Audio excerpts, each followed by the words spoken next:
On this episode of God, Country, and the American Story, we're looking at freedom and the Declaration.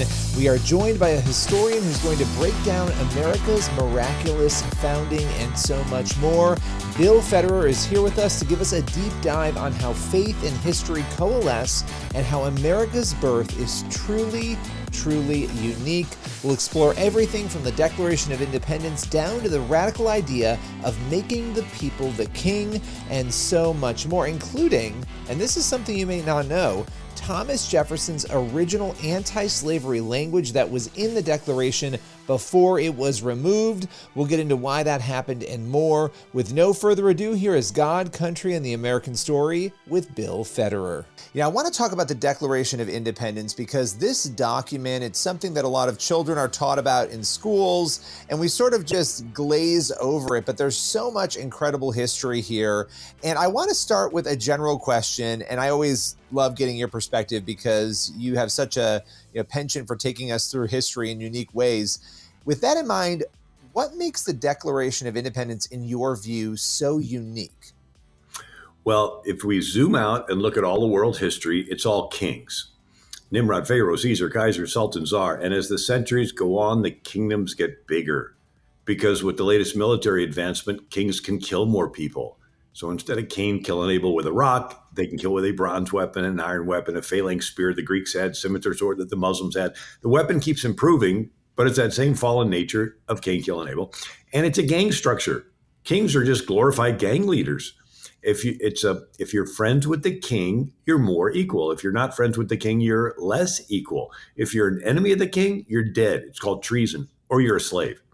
And as the centuries go on, these kingdoms get bigger until the King of England was the biggest. The sun never set on the British Empire.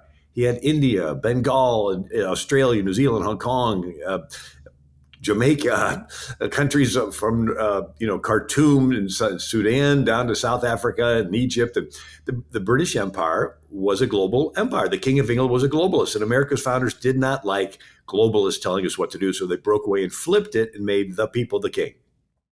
Yeah. Can I ask you something about that? Because what you just said is so interesting. They broke off. They made the people the king. And I'll let you finish your thought there, but that is really, in light of what you just described, such a paradigm shift. Had the world seen anything like that before at that point in history? The biggest example was ancient Israel. When they came out of Egypt around 1400 BC, you had millions of people and no king. And it worked for 400 years. Everybody's taught the law, and everybody's personally accountable to God to follow it. And it only really works with the God of the Bible. Athens had a democracy, but Plato said it's based on virtue and people really don't have virtue. They didn't have an accountability. What are you going to be accountable to get the goddess of love, Aphrodite, where her temple has temple prostitutes? There's really not the concept of a just God. It's fickle gods that you have to appease. But in Israel's case, they had a law and everybody was accountable to God to follow it. And it worked for 400 years until the priests went woke. You say, what? Yeah, here's Eli, the high priest. His own sons are sleeping with women in the tent where the Ark of the Covenant is. And it turns into chaos. They all go to Samuel the prophet and they say, we want to be like the other countries. We want a king. Now, why is this story important? Kings of England looked to the Bible for their authority, but they looked to the King Saul and On part of the Bible. Divine right of kings, I'm the royal gang leader appointed by God. And the Puritans that founded New England looked to the pre-King Saul part of the Bible, the Hebrew Republic. That's why they taught Hebrew at Yale and Harvard. And so this was like the big major example that the founders of America looked back to. And they did mix it in a little Athenian democracy. They did mix in a little Roman Republic, but ultimately it was ancient Israel. And that's why there is a key line in the Declaration. All men are endowed by their creator with inalienable rights. This skips the king. The king said the king is endowed with all the rights. He's God's lieutenant. He's God's intermediary. He's the divine right of kings, and he appoints and gives these rights to subjects who are subjected to his will. He's like the intermediary. We skip the intermediary. We skip the king. And we say the creator gives the rights to each person. And since the God of the Bible is not a respecter of persons, we're all created equal. the King of England did not believe that. He believed he was created a little extra special, right? I have to ask you this, though, because it's okay. The Declaration of Independence, what you're describing right now, obviously mentioning God repeatedly, that seemed really important to the founders. Now, you mentioned the kings looking obviously to the Bible for their authority from the kings on, which I think from Saul on, which I think is very interesting. But it seemed like there was a different approach. I mean, they could have left God entirely out of the Declaration, but they're even indicating that the rights come from God, that they don't come from any other man. Why was that important to the founders? Why was that specific inclusion, mentioning God at least 4 times, I believe, there in the document, such an essential thing for them as they were making such a bold proclamation? Yeah, so we go to the Reformation, we go to John Calvin, and he writes, "We are subject to the men who rule over us, but subject only in the Lord. If they command anything against him, let us not pay the least regard to it." In other words, we'll obey the king as long as the king is submitted to God. It's sort of like Ephesians 6, children obey your parents. But what if there's a bad parent who tells the kid to kill the neighbor and sell themselves into prostitution? Is the child supposed to obey that parent? No. The child obeys the parent as long as the parent's telling them to do something that lines up with God's word. You obey the government, the king, as long as the king's telling you to do something that lines up with God's word. And so that influenced John Calvin, influenced the Puritans, influenced the Dutch Reformed, influenced the Pilgrims and the Baptists and Quakers, and lots of other denominations drew from that thought that since the King of England, and so the Declaration lists 27 reasons why the king had stopped being a representative of God. And so Thomas Jefferson writes in the beginning of the Declaration, he says, realizing in the future people will wonder why we did this. He lists 27 reasons. And that the king has made judges dependent on his will alone. So instead of the judges guaranteeing to you your creator-given rights, the judges are just enforcers of the king and his deep state. He says the king has erected multitude of new offices, sent hither swarms of officers to harass our people, eat them out of the substance. He's kept standing armies. He's quartered soldiers in our homes because there were no barracks, so they would sleep in your beds and eat your food, imposing taxes on us without our consent, depriving us of the benefit of a trial by a jury. It was just like a January 6th hearing. You go before the government person and they'd throw you in jail. And then it's interesting. He plundered our seas, ravaged our coast, burnt our town, destroyed our lives. You go to Maine, Portland, Maine. The king had his ships shoot cannons and set the whole city on fire. And then he transported large armies. And then this is interesting. It says he has excited domestic insurrection among us and has endeavored to bring the inhabitants of our frontiers, the merciless Indian savages whose known rule of warfare is an undistinguished destruction of all ages and sexes and conditions. So General Johnny Burgoyne of the British meets with the Mohawk Indians, who had sort of got to an equilibrium with the settlers. They were getting along, and he stirs them up and promises them money for scalps. And so they would begin to scalp Americans. And so the Thomas Jefferson, the king is 38 years old, King George, and Thomas Jefferson is 33 years old. And so Jefferson pens the Declaration. And it's interesting, excuse me, Jefferson's original draft got rid of slavery.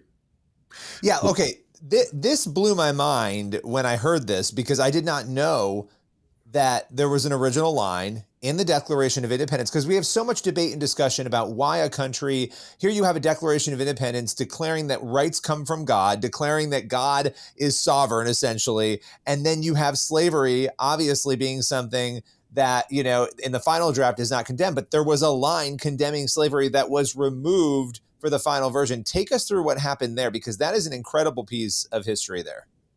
Yeah, so the Quakers settled Pennsylvania, and they're the ones that pioneered the anti-slavery movement. And they had a petition in 1688 to end slavery, so the Quakers are officially against it. Everybody's equal, and so the blacks, a lot of them became Quakers. And Anthony Benezet wrote a book on the horrors of the slave trade, and people began to read it, including Patrick Henry. And he says, I can no longer defend slavery. Anyway, many colonies tried to get rid of slavery before the Revolution, but the King of England stopped him. Why? The Royal African Company. The king was a part owner of the Royal African Company that made money off of slavery. And so Thomas Jefferson writes this in the original draft of the Declaration. The king has waged cruel war against human nature itself in the persons of a distant people who never offended him, captivating and carrying them into slavery in another hemisphere, or to incur miserable death in the transportation thither, suppressing every legislative attempt to prohibit or to restrain this execrable commerce, determined to keep open a market where men should be bought and sold. Wow. South Carolina and Georgia said no to that line. And since they had agreed that the declaration needed to be unanimous, and since they just got word that the British had invaded New York and they were all panicking, they said, well, we'll deal with slavery later. Let's hurry up and pass this. How we wish they would have fought it out and kept that line in there and ended slavery right then and there. 100 years more, right? Of practically 100 years more before there's a war than tearing the country apart to deal with this very issue. But also you mentioned you have the issue going on in New York City. You have the attack in New York City. You have this panic of we need to move forward and get this going so that we can deal with the bigger issue of actual, declaring our independence. That is a really shocking piece of history. Is it surprising to you when people don't know much about that? Because I honestly did not know that history. Yeah, a few do.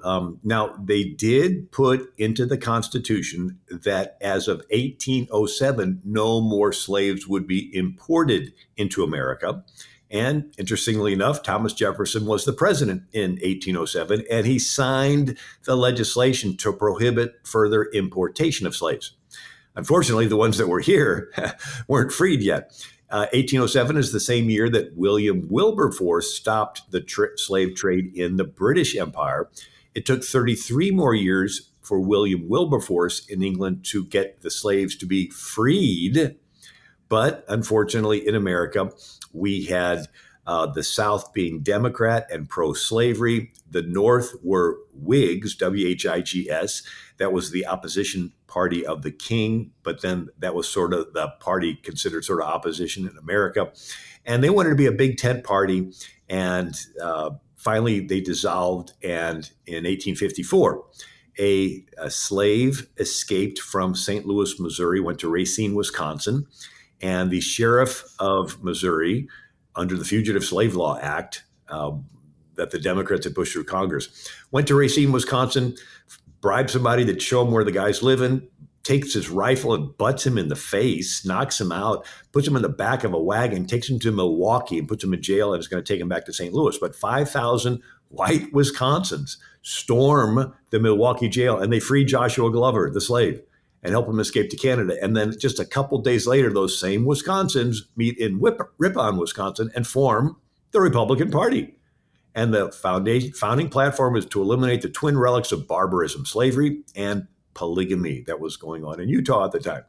And so now this is 1854, and Lincoln is the first Republican president. And what does he do? Free the slaves. And so, but we wish they would have ended slavery right there at the beginning, but you had greed. I tell people there's two threads that trace through history: greed and the gospel. You always have people motivated by the gospel, and they're the ones that dig wells in villages and build medical clinics and collect shoes and give them to poor people and hospitals and everything. And you always have people motivated by greed, like the British India Company grew opium in India and forced it onto China, called their Century of Humiliation. But they're people that sold people into slavery. And they cut through each of our hearts every day. We have to make decisions. Are we going to make a selfish, greedy decision? Or are we going to stand up and do what's right and help other people? So, yeah, I mean, and as you're describing that in this history, I mean, here we are, we're celebrating this. We're preparing for America 250, right? We're, at this really interesting place in, our culture and our history right now, and there's so much happening in America today, particularly on the faith front. There's been a lot of debate, a lot of haggling back and forth over the founders and which ones were Christians and which ones weren't, and what role did they really want God to have. It's hard to look at the Declaration of Independence and to look at other founding documents and assume that all of these people, and of course, every human being is different throughout the history of the world, including today, that all of them either were or weren't believers. But it seems like when you look at these documents, there was an importance that was being placed on God and him being the source of goodness and truth. Can you speak to that when it comes to the founders, when it comes to the Declaration, when it comes to the formation of America, how important it was to them to have some reliance on a higher power? Right. So every colony was started by a different Christian denomination. Virginia was Anglican. You had to be Anglican in Virginia. You had to take the oath of supremacy if you wanted to be involved in Virginia government. Massachusetts was Puritan. Rhode Island was Baptist. Maryland was Catholic. New Hampshire and Connecticut were Congregationalist. New York was Dutch Reformed. Delaware and New Jersey were originally Swedish Lutheran. Then they became Dutch Reformed, and then they were taken over by the British, right? The Carolinas were Anglican, but then when they got a new governor that wanted to tighten the screws, South Carolina split away and said, no, we want to be plain Protestant. And then Pennsylvania was Quaker. And Pennsylvania, William Penn let any Christian of any denomination come in there, even Catholics and even Jews. And so Pennsylvania was where they met to write the Declaration of Independence. All the other representatives felt comfortable coming there. And so when they came, who were they? Well, about 2/3 of the founders were Anglican, and then Presbyterian, and then a couple Lutheran, a couple Baptists, a couple Dutch Reformed, Quaker, and then one Catholic, Baptist, right? So they were different denominations. And then when they did the Constitution, their concern was they did not want one particular denomination to be chosen as the national denomination, which is what every other country in the world did. And so they wanted to limit the federal government and keep religion under the state's jurisdiction. So I read through every state constitution. 9 of the original 13 state constitutions required office holders to be Protestant. We think of that as narrow-minded. They thought they were being generous because by saying Protestant, you could be Lutheran and Baptist and Methodist and Episcopal, right? 3 states said all you had to do was be a plain Christian. And interestingly enough, 1 state had 0 religious requirements, Rhode Island, founded by Baptists. And they said if you required someone to be a Christian just to get elected, they could say they were even if they weren't just to get elected, and that would be hypocritical. So just vote for the best Christian person you know. And so that was the country at the founding. And then, an Irish potato famine, millions of Irish Catholics come across in the early 1800s. Catholic population goes from 1% to 20%. Persecution of Jews in Bavaria, middle 1800s, they go from 0.1% to 1% of the population. Eventually they tolerated any faith, and ironically now they seem to be tolerating every faith except the Christians, right? Taking them out. But you go back to the founders, they were all Christians of different denominations. Ben Franklin, who could be considered maybe one of the more liberal, he was raised Presbyterian. And he said that the different doctrines of predestination he could never understand. And he says, I wish the religion had more producing of good works.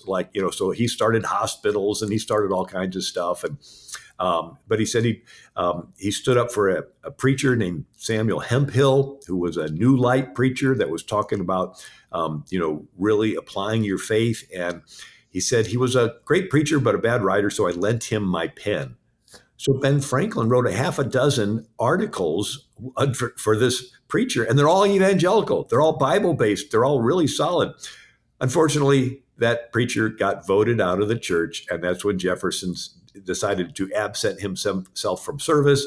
He said, the new preacher came and visited me. I went to church 5 Sundays in a row, and all he did was talk about the finer points of the doctrines of our denomination. And he says, I found it rather boring. And so he continued to contribute. But he, didn't go to it. So if that's a deist, now even John and Abigail Adams. The thought of deism sort of came out of embracing all Christian faith. So George Whitefield would preach the Great Awakening revival, and he would say, "There's freedom for all. When we get to heaven, we're going to lay aside our badges of schism, and we're just going to be believing in Jesus." And so it was sort of like, hey, you mean we have something in common more than just our denomination? And so that was more of a Christian deism that came out of that. But then gradually you had people like Abigail Adams. She said, yeah, I'm a Unitarian. I believe that Jesus is the Son of God and he is divine. He is just not completely equal with the Father. It's like, that's a Unitarian back then. Now, it's gotten to the place where you hug trees and everybody's a god. So you sort of can see that back then they were all immersed in Christian teaching, and they wanted to, as Jefferson talked about, believe that rights come from a creator and that the government is not to violate your freedom of choice, your free conscience. Why? Because of love. God loves you, wants you to love him back, but for love to be loved, it must be voluntary. God's not pleased by you saying you believe something, but you really don't. You just don't want to be burned at the stake. Yeah. You want to take away the government so that there'd be this freedom of conscience so you could voluntarily love God back. Well, my final question for you, I mean, you're somebody who, you've looked so deeply at history, and I could talk to you for hours about all of this, but when you look at America today, at the formation of America, particularly the Declaration, the early years of this country, it's hard not to look at it, at least from my perspective, as somebody who's not a historian, and say, I mean, it feels miraculous in so many ways that the way this all happened, the growth of the country, where we are. What role do you think God's hand has had in the formation? That's not to say America's perfect, that we haven't done horrible things, but what I'm saying is the formation of the country against all odds, it feels almost miraculous in some ways. Yeah, and the founders acknowledged that. Again, we were fighting the biggest military on the planet. And you have the Battle of Brooklyn Heights. 3,000 Americans died, only 300 British. And then Washington's pinned up against the water and the sun goes down. And he's probably thinking the next day he'll be hung and America will be another colony like, Sudan or something. But instead they have a day of fasting. I thought this was fascinating. The same Continental Congress that did the Declaration of Independence 2 months earlier unanimously passed a day of fasting and prayer to Almighty God. We earnestly recommend the 17th of May, 1776, to be observed as a day of humiliation, fasting, and prayer. And it says, by sincere repentance and amendment of life, appease God's righteous displeasure, and through the merits and mediation of Jesus Christ, obtain pardon and forgiveness. Wow. I mean, this is unanimously passed just 2 months before they passed the Declaration. These were Christian men that met, and they had this faith that, and they realized it after every battle. So Washington got every boat he could find, ferried his men across the East River, only got half across when the sun started to come up. Now he's a sitting duck. And his chief of intelligence, Major Ben Talmadge, said, as the dawn of the next day approached, those of us who remained in the trenches became very anxious for our own safety. And when the dawn appeared, there were several regiments still on duty. At this time, a very dense fog began to rise off the river and settle in a peculiar manner over both encampments. I recollect this peculiar providential occurrence perfectly well. And so very dense was the atmosphere that you could scarcely discern a man at 6 yards distance. The fog remained as dense as ever, right? But then around noon, Washington's on the last boat that leaves. The fog lifts. The British charge. Nobody's there. That was the last chance the British had to capture the entire American army all at once. Wow. And then you have Benedict Arnold. He was the hero of the Battle of Saratoga, passed over for some promotions because the Continental Congress said, okay, we want to have generals promoted equally from the different colonies. And Benedict Arnold was from Rhode Island, and they'd already had a bunch of generals from Rhode Island, so he's not being promoted. And people that were under him are now being over him, and he gets miffed. He marries a girl, Peggy Shippen, who's in Philadelphia, whose father is under the table loyalist, and he didn't know that, but she keeps nagging him for a year.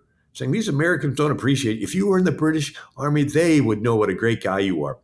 After a year, she convinces him to meet with a British spy, John Andre. And by this time, he's in charge of West Point.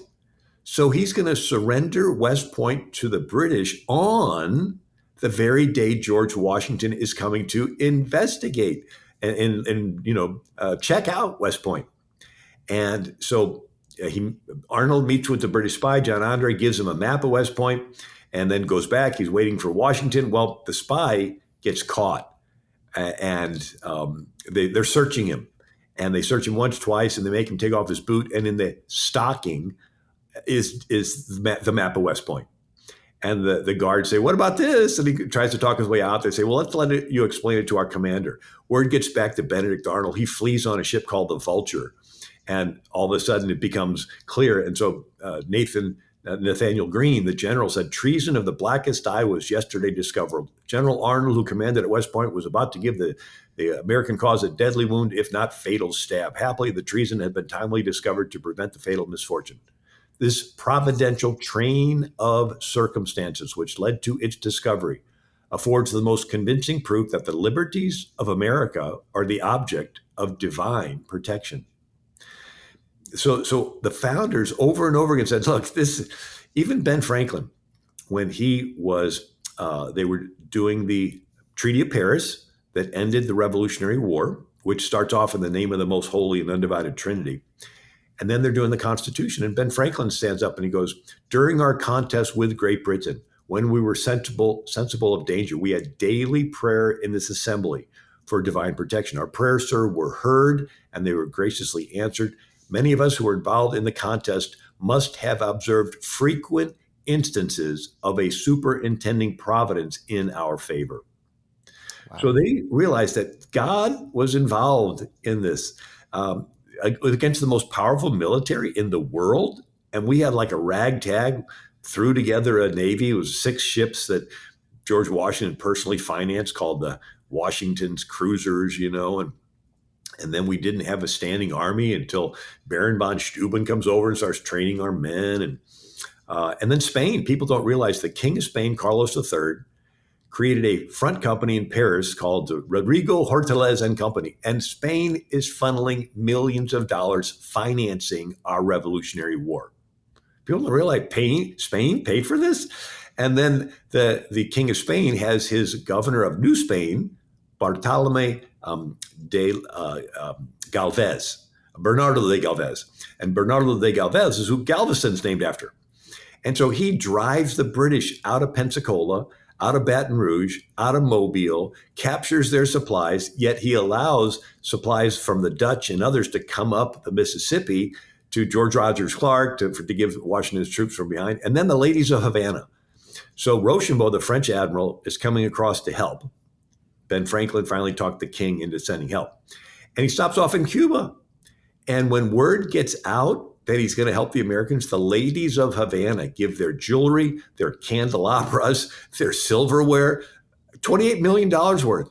And they put it in a big chest. And Rochambeau takes it and gives it to Washington. Washington throws his hat in the air.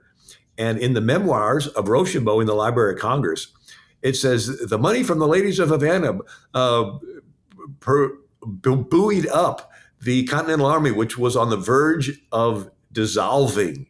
Right? They were like about to all go home. And but who would have thought that here Cuba and Mexico and helped America to become independent from Britain. So a fascinating thing that took place that truly we have to acknowledge that God's hand was involved in this. Miracle after miracle after miracle. I really appreciate you, as always, breaking it down. What an interesting history to go through. Appreciate you taking the time today. That's all for today's God, Country, and the American Story. We'll be back in 2 weeks with another episode. Until then, head over to the Washington Times for all the news you need to read. I'll see you next time.